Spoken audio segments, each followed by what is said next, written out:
হাসিনা আপা আমাদের এই ঘটনাগুলোকে সামলিয়ে সুন্দরভাবে দেশ চালাচ্ছে।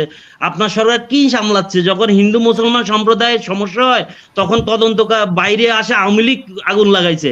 তাহলে এই আওয়ামী লীগ আপনার দলেরই লোক, আপনার দলের লোককে যদি আপনি বলেন ম্যাডাম হাসিনা আপা বলেন যে তোমরা চুপ থাকো, আগুন যা লাগাইছো থাক, এগুলো আর কথা বাড়ায়ও না, এটা কি সামলানি বলে না? আপনার আওয়ামী লীগে যোগদান করার পূর্ব শর্ত কি ইনিয়ে বিনিয়ে ইন্ডিয়া ভারতের দালালি করা?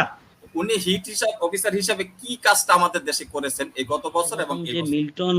মিল্টন যে ঘটনাটা, ওই ঘটনাকে আমি বলতে চাচ্ছি এটা মিডিয়ার তৈরি। তার কারণ হচ্ছে যে এই যে মিল্টন খন্দকারের যে ঘটনাটা এখানে আসছে বাংলাদেশের তোলপাড়, ওকে, উনার যে ঘটনাটা এর চেয়ে বেশি করুন, মানে আমার কাছে মনে হয় যে ফরিদপুরের ঘটনাটা ওই তুলনায় কিছুই আসে নাই বাংলাদেশের মিডিয়াতে। এটা হচ্ছে যে মিডিয়ার সাংবাদিকদের তৈরি, কারণ সাংবাদিকরা এমন একটা, ওদের কোথাও বাটবাটোয়ারায় সমস্যা হয়েছে যার কারণে এগুলো প্রকাশ করতেছে। তার একটা উদাহরণ আমি দিই, আমি উদাহরণের আগে দিই, ধন্যবাদ জানাই মিডিয়া চলচ্চিত্র জগতের দ্বারা যে ভালো মতো সাংবাদিকদের চট থাপ্পড় দিয়ে জুতা মেরেছে।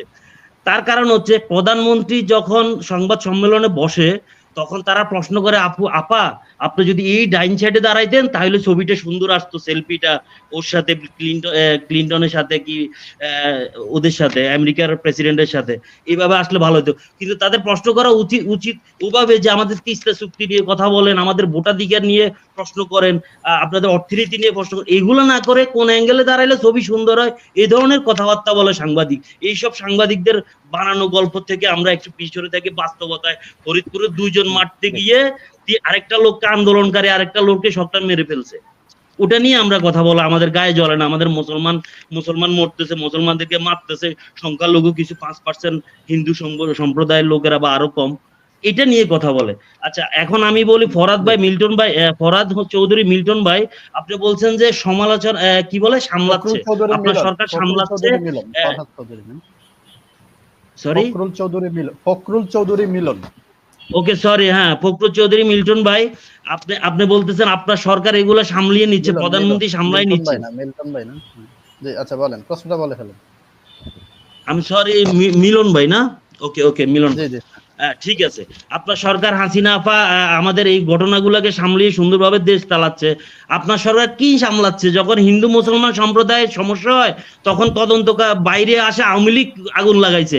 তাহলে এই আওয়ামী লীগ আপনার দলেরই লোক, আপনার দলের লোককে যদি আপনি বলেন ম্যাডাম হাসিনা আপা বলেন যে তোমরা চুপ থাকো, আগুন যা লাগাইছো থাক, এগুলো আর কথা বাড়ায়ও না, এটা কি সামলানি বলে না? আপনার সামলানি বলতে কি আপনি রাজপথে আন্দোলনকারীরা গুলি করেন, এটাকে কেমন সামলানি বলা হচ্ছে? আমার বোধগম্য নয়।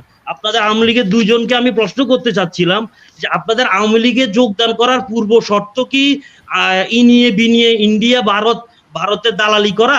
আমাকে উত্তরগুলো দিয়ে যাবেন। ধন্যবাদ আপনাকে, ধন্যবাদ। জহির সাহেব।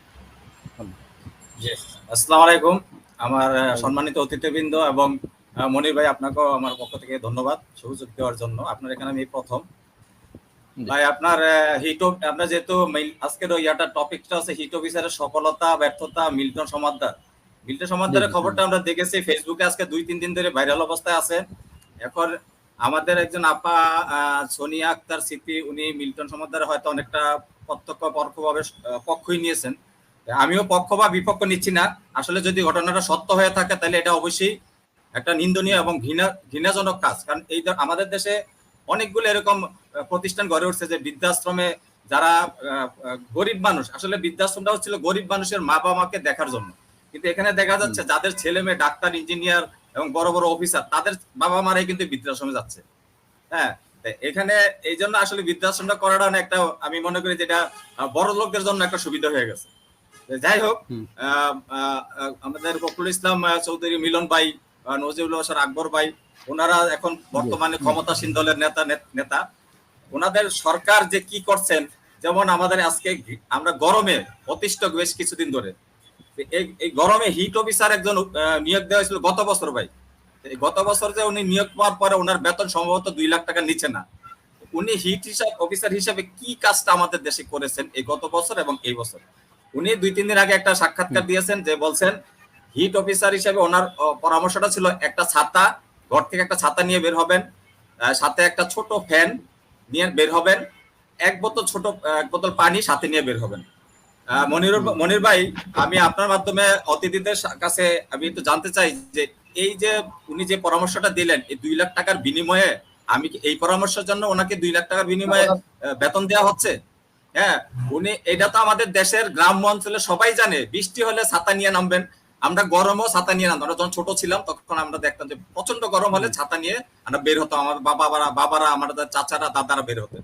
এবং বৃষ্টি আমার প্রচন্ড গরম লাগলে পানি খেতেন, যারা জমি জমাতে কাজ করতো তারা পানি খেতেন, অর্থাৎ কলিজাটা একটু ঠান্ডা হলে তাদের কাজটা করতে ভালো হয়। এগুলা তো এই নর্মাল একজন অশিক্ষিত মানুষও জানে। ওনাকে 2 লাখ টাকা বেতন দিয়ে কি এর জন্য রাখা হয়েছে? এটা আমার একটা প্রশ্ন। দ্বিতীয় কথা হচ্ছে ডাক্তার নিয়ে আমাদের মিলন ভাই ওই যে কাজী মনিরুজ্জামান সাহেব বলছেন উনি ডাক্তার না ডক্টর, উনি এটা বুঝতে পারছেন না। আসলে উনি কতটুকু বুঝতে পারছেন না জানি না, উনি একজন ডক্টরের ডিগ্রিধারী পিএইচডি হোল্ডার। তাই উনি আসলে আইন নিয়ে কথা বলেন, তাই উনি এটা বোঝা উচিত ছিল যে উনি ডক্টর বলতে ওই ডাক্তার না, উনি ডক্টর। আমাদের একজন সংসদে দাঁড়িয়ে বলছিল একজনে, আমি যেটা অনেক আগের কথা, যে ডক্টর কামালকে প্রশ্ন করেছে যে উনি যে ডক্টর কামাল, উনি কোনোদিন রোগী দেখতে দেখি নাই। আসলে ডক্টর কামাল হোসেন কিসের উপরে ডক্টর হয়েছেন এটাই উনি জানেন না, যার জন্য ওনার কথা এই কথাটা আসছে। আর এই যে মিল্টন সমাদ্দার, ধন্যবাদ জয় ভাই সংক্ষিপ্ত কয়েক সেকেন্ড। মিল্টন সমাদ্দারের মতন আমাদের দেশে কিন্তু এরকম আরো ছিল, যেমন ডাক্তার সাবরিনা।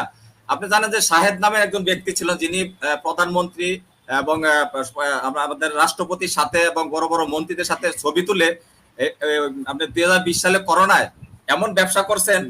ডাক্তার সাবরিনা একজন ভালো, একজন খুব নাম করা একজন ডাক্তার, উনিও কিন্তু এই ধরনের 2 নম্বরই কাজ করেছেন। অর্থাৎ আমি এটা থেকে বলতে চাচ্ছি যে মিল্টন সমাদ্দার যে 2 নাম্বার কাজ করছে না, এটার কোনো প্রমাণ যখন হবে তখন আমরা আসলে নিয়ে আলোচনা করলে বেটার হবে।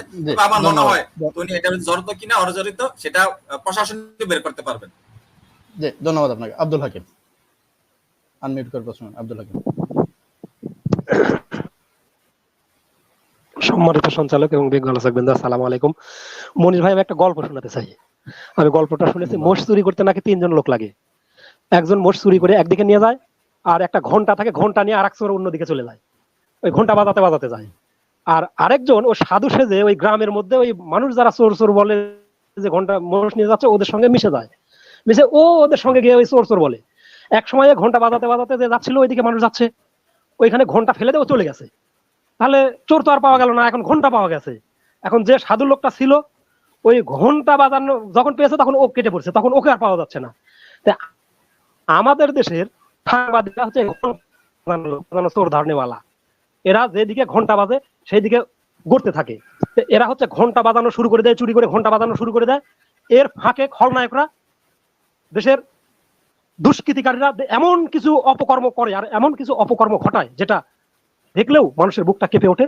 সেটা সাপোর্ট প্রশাসনিক মাধ্যমে হয় বা সরকারের মাধ্যমে হয়, এবং সেটাকে ধামাচাপা দেওয়ার একটা প্রক্রিয়া করে, যেটা ফখরুল ইসলাম মিলন ভাই বললেন যে সরকার এটা নিয়ন্ত্রণ করতে পেরেছে। নিয়ন্ত্রণটা করেছে বুকে গুলি করে, তাজা রক্ত ঢেলে দিয়েছে যে আন্দোলনকারী মানুষরা। এখান থেকে একটা খবর এখন পর্যন্ত প্রচার হয়নি। একটা আইডি থেকে, আমি নামটা বলবো না, সেই আইডির একটা ভিডিও আমি দেখেছি, তারপরে ওই ভিডিওটা আর দেখতে পারিনি, এখন পর্যন্ত আর দেখতে পারিনি। সে হয়তো বা সেটা সরিয়ে দেওয়া হয়েছে বা তাকে হুমকি ধামকি দেওয়া হয়েছে কিনা, গ্রেপ্তার হয়েছে কিনা সেটাও জানি না।